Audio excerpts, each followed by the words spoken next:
Good afternoon, Mr. Taylor. How you doing today? Oh, I'm doing pretty good. Good. Uh, this is our second session.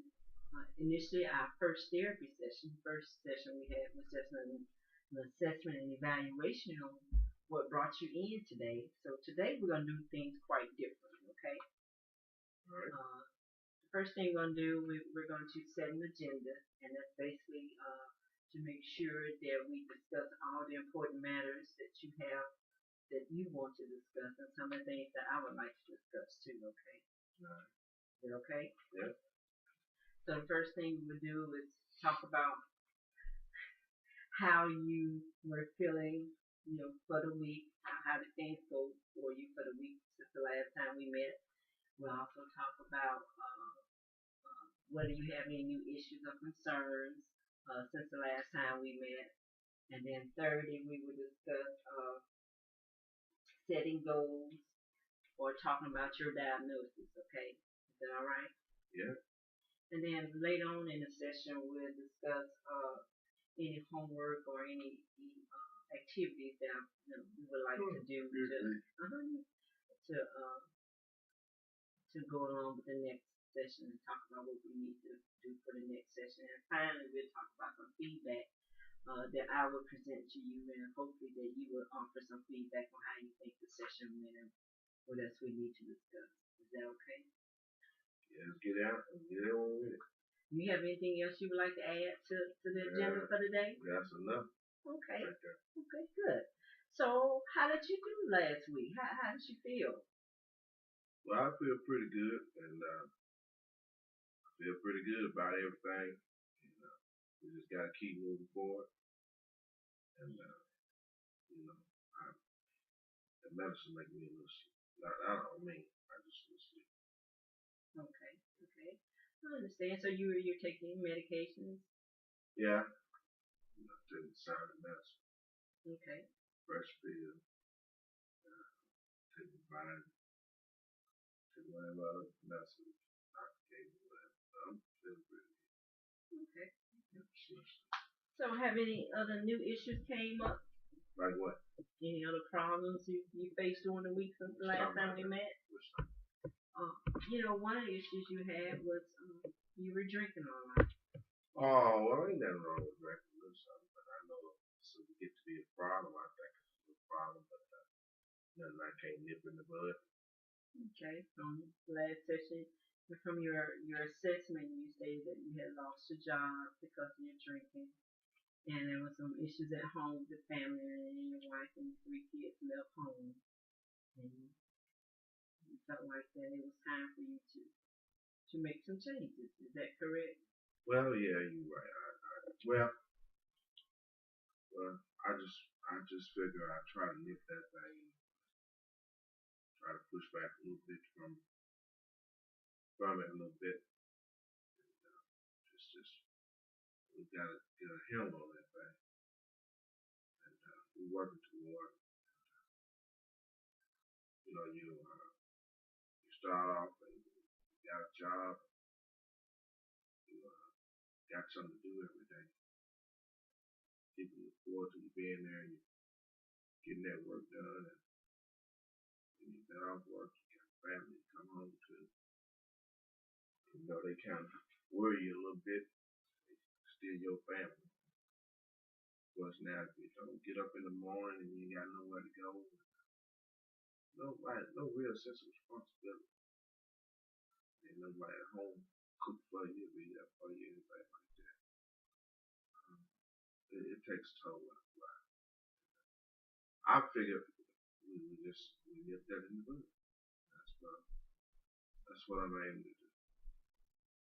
When you say nip that in the bud, what do you mean? I mean cut it out. You gotta show you real serious. I want to show everybody around that we're real serious. And I want to just want to try to see if I can get my family back, keep a job, and so that's what I mean by nip in the bud. I mean, some things you gotta just take by the horn, pull by the horn, what I want to do with this drinking. So have you made any changes? I have. I just kind of like, I go to church on occasion now. And I try to push back some of the people I kind of hang around. Things I kind of did before. Mm-hmm. And try to focus on other stuff a little bit. Things that keep me focused. I like to run, fish, and I try to do a little of that to keep my focus on something and keep drinking out of my life. That is awesome. So it sounds like you have really thought this out, and you're changing some of your daily ways, or you're changing some of your lifestyle a little bit. Yeah, and that is I love the fact or the point that you mentioned that you're going to change some of the people you hang around. That is great.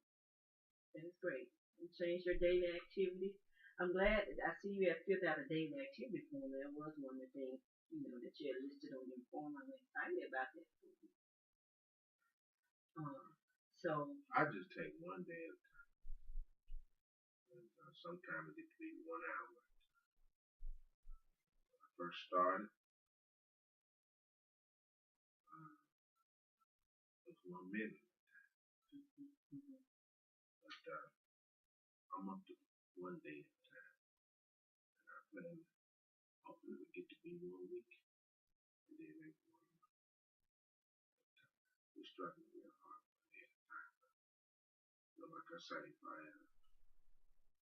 I make it through church,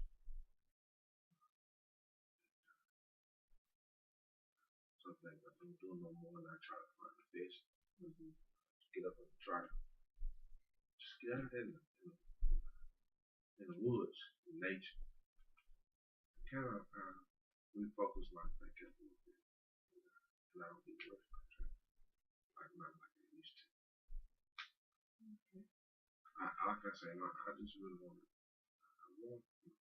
family to see that I'm trying.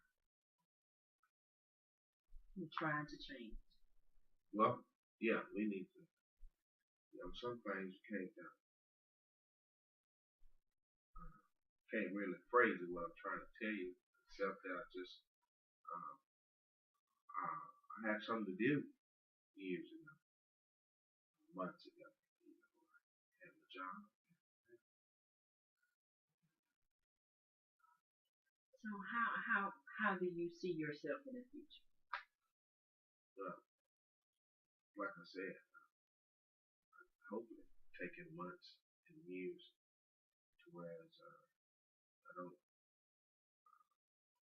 indulge in alcohol like I used to. Mm-hmm. And having some real focus on something else, whether it's work and hobbies. And your hobbies are? Like I said, I like to fish. Fish and hunting. I like to be outside in nature. Okay. You understand what I'm saying? I do. And it's a great start. I noticed on your last visit here, you took okay, Mr. Taylor. On your last visit here, you had filled out a cage scale questionnaire that measured your alcohol intake and consumption. There were 4 questions on the cage assessment, and the highest score you could make was 4 points. Each question was worth 1 point apiece. So you scored 4 points, which indicated that you do indeed have an alcohol addiction. So we're here to help you with the process of your goal, which you mentioned was to become sober. So, what do you think about that? Your diagnosis of having an alcohol addiction. Do you think there's some truth to that, or how you feel about it? Well, I do drink, and I've been drinking, but I've been trying to cut back. I'm working on cutting back. That's true. That's true. And that's why I mean that would be part of your goal. I guess we can work on the goal of reducing your drinking. That will eventually lead to becoming sober and not drinking at all. So, and we'll do some little activities I can give you, to take home with you. For example, a gold card that will keep track of your drinking. Um, you filled out the first week. Last week you said you had 5 drinks, um, which is still an average that you reported on the last time. But hopefully next week we'll see a decrease in the number of drinks, by you taking part in the activities that you mentioned, and going to church and stuff like that, and focusing on more positive things in your life. So it sounds like you got a good plan, and we would like to continue to work on this thing. Okay. Those are some of the things that are important to you at this moment. Sounds right. Okay, so we're gonna keep track of those things. I jotted some of those things down. So I wanted to make sure that you understood that, hopefully that I'm concerned and actually have an idea of what you think that's important to you right now. Okay.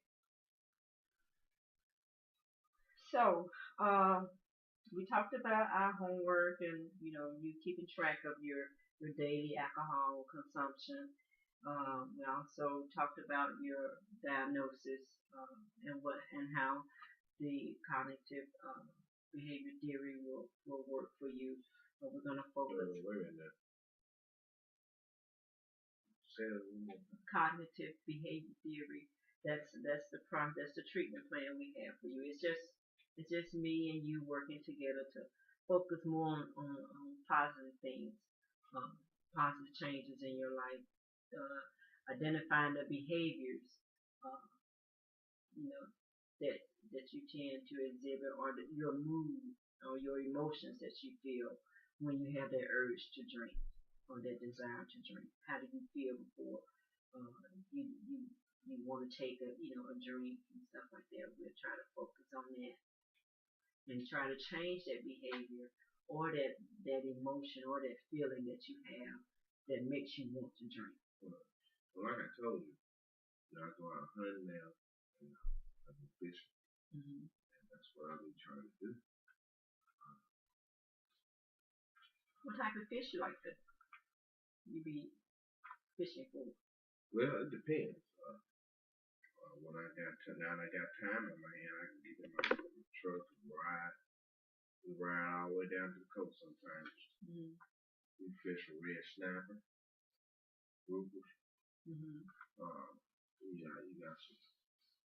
I like to call them kind of like swordfish to me almost down there. But it's just the experience is, it's a lot of work. You have to keep focused. You don't have time to think about it. Other than just fishing and making sure you, like you said, concentrate on what you're trying to do there when you fish. Right, you ain't got time to be thinking. Especially you deep sea fishing, if you drop your line about 100 feet down, and you reel it back up. You really ain't got time to think about too much. Which is just just keeps me refocused on some things. I got time on my hands, like I say. It's kind of expensive when you're trying to do that. Around these parts, fishing a little different. Well, going to church, you mentioned going to church, that's not quite expensive. Well, now I go there every now and then. I like to go, and my family to see me going. I want to know I'm serious, but I don't want to get too wrapped up in it. But it's something. It's a change in your behavior, in your attitude, in your thinking. I think it would do well for you. You talking about fishing, hunting, all the things that you enjoy,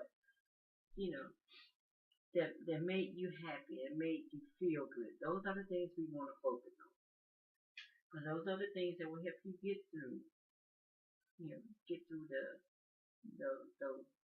down moments of drinking and stuff. Well, I would like to see you get family. Make sure they're back.